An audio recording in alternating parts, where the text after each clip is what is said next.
Picture yourself driving home on a quiet Tuesday afternoon. Same turns, same potholes, same tired stop signs. You have done this road so many times. Your hands steer by memory. The grocery bags sit in the back, like they always do. The radio murmurs soft and familiar. Your mind is already at home. Then the check engine light flickers on. A small amber eye on the dash. You glance at it, and you feel nothing. You have seen it before. It came on last month, and nothing happened. The car still ran. The brakes still worked. You got where you needed to go, so you keep driving. But what if the light is not the real danger? What if the danger is that you stopped believing? Warnings matter, because familiarity can make you fearless, and fearlessness can make you foolish. Now imagine the warning does not come from a dashboard. Imagine it comes from the last voice you would ever expect. A voice so unlike you would laugh if someone told you later, and yet that voice is trying to save your life. This is the story of Robert Hale and the old car named Daisy, the car that finally had enough. Robert Hale was 73, retired but still respected. In his neighbourhood, people still called him Dr. Hale, even though he had been out of the hospital for years. He had been the kind of man who gave calm answers in emergencies, the kind of man who could walk into a room and lower the temperature. At church, he taught an adult class sometimes. When the younger teacher travelled, he spoke slowly. He listened carefully. People liked how steady he felt, and he liked that too, more than he admitted, because there is a quiet hunger that can live inside good people. The hunger to still matter, to still be needed, to still be seen. One afternoon, an offer arrived, not by messenger on horseback, by email, and a thick folder delivered to his porch. A fast-growing wellness company wanted him on their advisory board. They wanted his wisdom. They wanted his name. They wanted his face. The pay was generous. The title sounded important. Senior Medical Advisor. The letter said his voice could protect the public. The letter said his credibility could help families feel safe. And the letter promised honour in words that land softly but stick hard. Robert read it once, then again. Then he folded it and set it down. He felt a pulse of warmth in his chest. Not joy exactly. Something closer to relief, like the world was telling him, you are not done yet. But there was a catch, not stated plainly, not written in bold. It lived in the fine print and the gentle assumption they wanted him to publicly endorse a product, a supplement and device package, a promise in a box. They wanted him to say, on camera, this works. This is safe. This is what you should buy. Robert did his homework. He requested the data. He read the studies. He asked his old colleagues to look too. He found the soft spots, the missing pieces, the exaggerated claims that danced just outside honesty. It was not illegal. That is what made it dangerous, because illegal things are easy to refuse, but almost true things can slide into a soul quietly. That night, Robert prayed. He did not use fancy words. He sat at the kitchen table with his hands wrapped around warm tea, and he said, Lord, show me what is right. The answer came the way it often comes. Not thunder, not a vision, not a voice from the ceiling, just a steady weight in the chest. Do not do this. Do not lend your mouth to something crooked. Do not let your reputation become a mask for someone else's greed. Robert sat very still. He felt disappointed and relieved at the same time. Then he sent a polite email. Thank you for the offer. I must decline. He slept well that night for about one night. The next day, another email arrived. This one was warmer, more personal, and it came from the chief executive himself, a man named Malcolm Reed. Malcolm wrote like a man who knew how to press buttons gently. He wrote about legacy. He wrote about impact. He wrote about how the world needed trusted elders. He wrote about how Robert deserved recognition. He wrote about how their mission was to help people and how Robert could be the one to guide them. Then Malcolm doubled the pay. Then he offered a larger title. Then he promised a keynote seat at their annual summit, a stage, a standing ovation, A hotel ballroom full of people, clapping for the name Robert Hay. Robert told himself he was not the kind of man who needed applause, but his heart answered before his mind did. His heart said, "That sounds good." He walked through the house, slower than usual. He looked at old photos. A younger Robert in scrubs, a younger Robert holding his first grandchild, a younger Robert smiling beside his late wife at a church picnic. He felt the thin ache of time. He felt the world moving on. Without asking permission, that night he prayed again. Same chair, same table, same tea. But the prayer was different, even if the words sounded the same. "Lord, show me what is right." Only this time, he was not asking for guidance. He was asking for permission. He was hoping for a different answer, because the offer had grown, and his hunger had grown with it. He felt a thought arrive. You can do good from inside. You can steer them toward honesty. You can protect people if you are near the power. It sounded wise. It sounded mature. It sounded like a plan. And it also sounded like what temptation often sounds like reasonable. A meeting was set.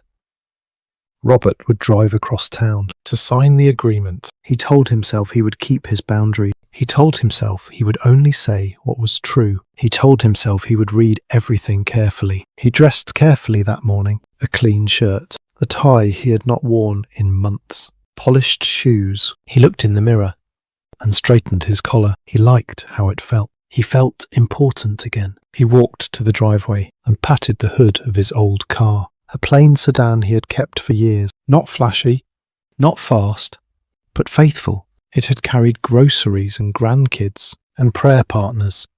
It had carried Robert to hospital shifts, in rain and heat and darkness. It had never tried to impress anyone. It had just done its job. He called her Daisy, because she was plain and dependable, because she always showed up, because she had been with him through seasons. He sat behind the wheel. He turned the key. The engine coughed once, then settled into a steady hum, and the check engine light flickered on. Robert sighed. Not today. Not now. He had planned this morning. He had a schedule. He had a meeting time. And nothing irritates a proud heart like an interruption. He pulled out of the driveway. He rolled through familiar streets. He passed a park where he used to push the stroller. He passed the pharmacy where he picked up prescriptions. He passed the church where he once sat beside his wife. The radio played a song from decades ago. He hummed without noticing. His mind began to rehearse the meeting, the handshake, the signature, the feeling of being wanted. Then Daisy slowed slightly, not dramatic, just enough to make Robert notice. He pressed the pedal. The car did not respond the way it usually did. "Come on," he muttered. Daisy drifted right toward a side street. Robert frowned and pulled her back into the lane. He felt irritation rise, as if the car were being stubborn, on purpose. Then he saw it. A delivery truck ahead, stopped crooked, half in the lane, no hazard lights. A driver waving his arms too late. If Daisy had not drifted, Robert would have clipped the truck, hard enough to crumple metal, hard enough to send his chest into the steering wheel, hard enough to put him in an ambulance. Instead of a boardroom, Robert felt his throat tighten. He swallowed and exhaled. He whispered, "Okay." He should have felt grateful. He should have said, "Thank you." But pride does not like to admit vulnerability. So his gratitude turned into irritation, because irritation feels like control. He kept driving. A few blocks later, the road narrowed. Construction barriers on both sides. Concrete walls like a corridor. No shoulder. No escape. Only forward. Robert glanced at the clock. He was still on time. But less early than he liked. He imagined the conference room. He imagined Malcolm Reed checking his watch. He imagined being the old man who arrived late. Daisy slowed again. Robert pressed the pedal. Nothing. He pressed harder. Still nothing. Cars behind him honked. The sound pierced his nerves. He felt his face grow warm. Daisy edged toward the right barrier. Too close. The mirror nearly kissed concrete. Robert snapped. He yanked the wheel left. The car scraped the wall. A sharp sound like a shout. The jolt ran through the frame. Pain flared in his shin. As his leg hit the console, Robert exploded. What is wrong with you? He slapped the steering wheel, as if hitting the wheel could punish the car into obedience, as if anger could fix what mercy was trying to prevent. He kept going. The lane tightened even more, one way forward, no way around. And then Daisy stopped. Stopped dead. Right there in the narrow place. Cars behind him honked louder. Someone yelled from an open window. Robert could feel eyes on him. He could feel embarrassment crawl up his neck. He leaned forward. He hit the horn. He pounded the wheel. He spoke words he would never say at church. He kicked the lower panel near the pedals. His anger spilled everywhere. And then the most unlikely thing happened. A voice came from the dashboard speaker. Not music, not radio. A clear, calm, tired voice. A voice he had never heard from any machine. Robert. Why are you hitting me? Why are you forcing me forward? Robert froze. His hands locked on the wheel. His mouth opened, then closed. He looked around, as if someone were in the passenger seat. There was no one. The voice came again. Robert, what have I done to you? That you have struck and cursed and pushed me 3 times. Time seemed to pause.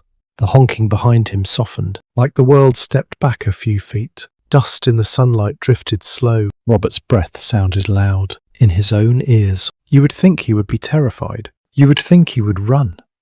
But anger narrows the mind. So he answered the voice, like it was normal. Because you are making me look foolish. Because you are ruining my day. If I could, I would tear your battery out right now. The voice answered softly. Robert, have I not carried you for years? Have I not kept you safe in rain and heat and darkness? Have I ever stopped like this before? The question cut through the noise. It was not accusing. It was grieving. Like a faithful servant finally asking to be seen. Robert swallowed. His anger wavered. His chest tightened. He whispered, no. One small word. But it cracked something open, like a door that had been jammed, now moving a fraction. Then Robert lifted his eyes, and he saw what Daisy had been reacting to. Ahead in that narrow lane stood a figure, not a worker, not a police officer, not anyone who should have been there. A presence heavier than a body, like the air itself had weight. The figure held something that caught the light. Long, bright, sharp. A blade. Robert felt cold rush through him. He could not explain it. He only knew it was real, and it was blocking his way. His hands went weak. He unbuckled his seatbelt. He opened the door and stepped out slowly. His knees trembled. He lowered himself to the ground, on the asphalt, not because he wanted drama, because his body understood danger and holiness at the same time. The figure spoke without moving its lips. Why have you struck the one who tried to save you? I stood here to stop you because your path is reckless. Your car saw me and turned away. Your car saw me and slowed. Your car saw me and stopped. If it had not, you would have driven into what would destroy you, and the one you blamed would have been the one spared. Robert could barely breathe. Tears rose without permission. He whispered, I was wrong. I did not see. If this is wrong, I will turn back. The figure answered, go if you insist, but speak only truth. Do not sell your mouth. Do not rent your integrity. Do not bless what is crooked. Then the presence was gone. Like fog pulled away. The lane ahead looked normal again. Concrete walls, sunlight, shadows. No blade, no figure. Only the echo inside Robert's ribs. He climbed back into the car. His hands shook on the wheel. The check engine light still glowed, but now it looked different. Not like an annoyance, like mercy. Traffic behind him had shifted around. The corridor had opened, as if time had been rearranged. Robert drove forward slowly, not rushing, not rehearsing speeches anymore, just breathing. His phone buzzed. A text from Malcolm Reed. Looking forward to meeting you. Contract ready. Press statement drafted. Your seat is waiting. Robert stared at the screen and felt a heaviness in his stomach. He pictured the boardroom, the smiles, the coffee, the polished table, the compliments. He pictured cameras.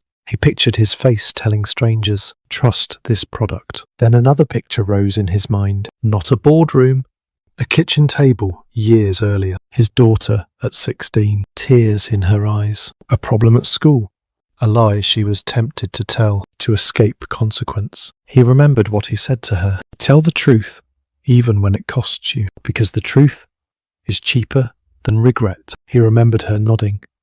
He remembered the relief afterward. Hard but clean. Painful but whole. His phone buzzed again. This time an email. A revised contract. A stronger bonus. A bigger title. A phrase that made his heart jump. Lifetime Achievement Award. At the annual summit, Robert felt the hook sink deeper. This was the bait tailored for his age. Not just money. Legacy. He gripped the wheel tight. He whispered, "Lord, open my eyes and keep them open." At the next intersection, he turned into a quiet parking lot. He parked under a tree. He sat in silence. The engine idled.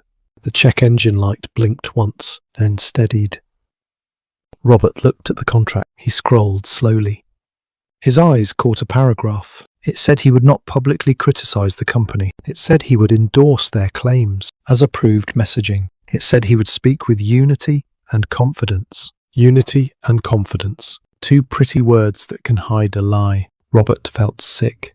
He realized he would not be steering them toward honesty. He would be chained to their story. He thought of his church class. He thought of the older widows who trusted his advice. He thought of the young parents who asked him about supplements for their children. He thought of his grandkid watching him from the living room. He thought of the weight his words carried. Then he thought of Daisy, faithful Daisy, stopping in the narrow place, taking his anger and still protecting him. Robert turned off the engine. The world became quiet. He could hear birds. He could hear his own breath. He opened his phone. He typed slowly, "Thank you for your time. I will not be moving forward. I cannot attach my name to what I do not trust." He stared at the message for a long moment. Then he pressed send. His hands trembled, not with fear, with relief. A minute later, his phone rang. Malcolm Reed. Robert answered. Malcolm sounded friendly for 3 seconds. Then the friendliness sharpened. "Robert, what happened?" "We have everything ready. We have press lined up. We have your photo design approved. This is a mistake." Robert swallowed. He answered calmly, "I can only speak what is true. I cannot put my name on what I know is not right. Not for money. Not for attention. Not for legacy." There was a pause. Then Malcolm changed tactics. He sounded wounded now. "Robert, we are trying to help people. Do you know how many families need hope? Do you want to be the man who blocks hope?" Robert recognized the move. Wrap greed in compassion. Call pressure a mission. Robert replied quietly. "Hope built on exaggeration is not hope. It is marketing. And marketing is not my ministry." Malcolm laughed once, a short, sharp laugh. "Fine. Go back to your quiet little life. You could have been somebody." The line went dead. Robert sat in the quiet. He felt the sting of insult, because part of him still wanted to be somebody. Then he breathed out and felt it pass. He started the car again. Daisy hummed. The check engine light flickered, then dimmed, as if the whole car sighed. Robert drove home. Not triumphant, not dramatic, just steady. He pulled into the driveway. He sat a moment. Before getting out, he placed his palm on the steering wheel. "Thank you, Daisy," he whispered. Then he realized something. He was not thanking metal and rubber only. He was thanking the mercy behind the interruption, the mercy that refused to let him walk into a blade. Now let us bring this home, because most of us are not signing contracts with executives. Most of us live on ordinary roads, ordinary days, ordinary temptations. The warning rarely arrives as lightning. It arrives as a delay, a detour, a stubborn obstacle, a friend who calls at the wrong time, a doctor who repeats the same advice, a spouse who says, "This path does not feel like you," a grandchild who asks one simple question. That pierces the fog. And what do? We do what Robert did at first. We get irritated. We feel interrupted. We feel embarrassed. We strike mercy with impatience. We strike protection with words. We strike the very thing that is trying to keep us alive. There are donkey voices in modern life, voices we overlook because they are not impressive. The caregiver who notices your exhaustion, the nurse who asks one more question, the quiet friend who says, "You seem different lately," the neighbour who sees you skipping your evening walk, the child who sees through your forced smile. Do not despise the donkey voices, and please do not become the one who strikes them. There is another layer for those in the second half of life. With age comes weight. Your words carry gravity. People trust you. They watch you. They learn from what you tolerate. That is why temptation can be more dangerous later, not less. Because temptation learns your language. It stops offering you cheap thrills. It offers you respect. It offers you legacy. It offers you the feeling of still being important. But integrity is a treasure. It is not for sale, not for comfort, not for applause, not for a title, not for the story you want people to tell at your funeral. Legacy built on compromise turns to dust, but legacy built on faithfulness outlives you. Now here is the comfort inside this hard story. Robert ignored warnings. He pushed forward. He struck the mercy. And still he was stopped before catastrophe, not by destruction, by revelation. Correction over catastrophe. That is what mercy often looks like. A roadblock, a delay, a voice you would never expect, a narrow place where you must choose, stop or push through. So here is a practice for tomorrow. When something blocks your path, pause. Ask, what if this is mercy? When a person you overlook says something hard, pause. Ask, what if they see what I do not? When an offer pulls you with honour and reward, pause. Ask, if there were no reward, would I still do this? If the answer is no, you already have your answer. And if you have been praying for permission instead of guidance, if you keep opening the same door, hoping it will lead somewhere clean, stop in the narrow place. Listen. Let your eyes open. Say it simply.